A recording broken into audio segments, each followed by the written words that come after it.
Évangile selon Luc, chapitre 15.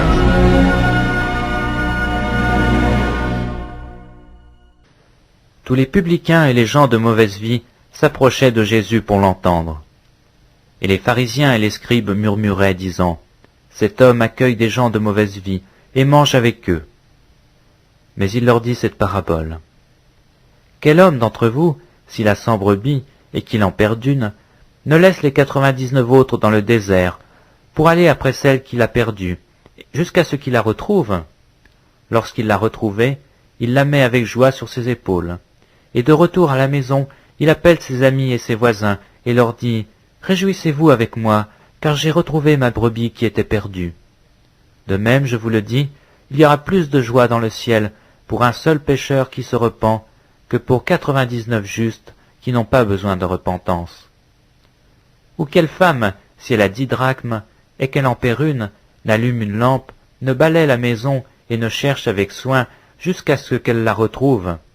Lorsqu'elle l'a retrouvée, elle appelle ses amis et ses voisines et dit, « Réjouissez-vous avec moi, car j'ai retrouvé la drachme que j'avais perdue. » De même, je vous le dis, il y a de la joie devant les anges de Dieu pour un seul pécheur qui se repent. Il dit encore, un homme avait 2 fils. Le plus jeune dit à son père, « Mon père, donne-moi la part de bien qui me doit revenir. » Et le père leur partagea son bien. Peu de jours après, le plus jeune fils, ayant tout ramassé, partit pour un pays éloigné où il dissipa son bien en vivant dans la débauche. Lorsqu'il eut tout dépensé, une grande famine survint dans le pays, et il commença à se trouver dans le besoin. Il alla se mettre au service d'un des habitants du pays, qui l'envoya dans ses champs garder les pourceaux. Il aurait bien voulu se rassasier des carouges que mangeaient les pourceaux, mais personne ne lui en donnait.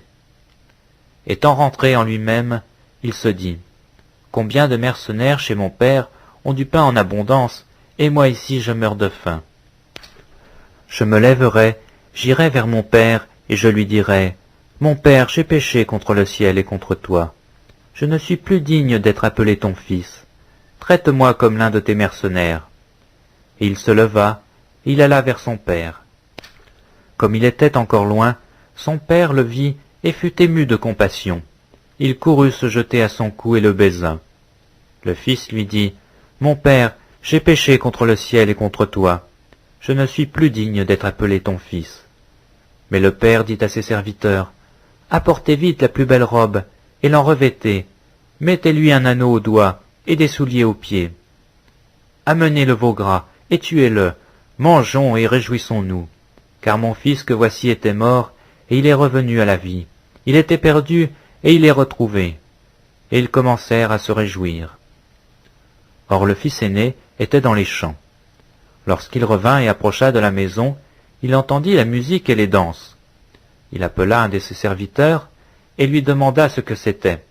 Ce serviteur lui dit, « Ton frère est de retour, et parce qu'il l'a retrouvé en bonne santé, ton père a tué le veau gras. » Il se mit en colère, et ne voulut pas entrer. Son père sortit, et le pria d'entrer.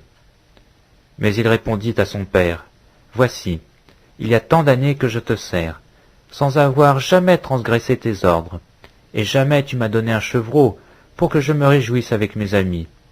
Et quand ton fils est arrivé, celui qui a mangé ton bien avec des prostituées, c'est pour lui que tu as tué le veau gras. » « Mon enfant, lui dit le père, tu es toujours avec moi, et tout ce que j'ai est à toi. Mais il fallait bien s'égayer et se réjouir, parce que ton frère que voici était mort, et qu'il est revenu à la vie, parce qu'il était perdu, et qu'il est retrouvé. »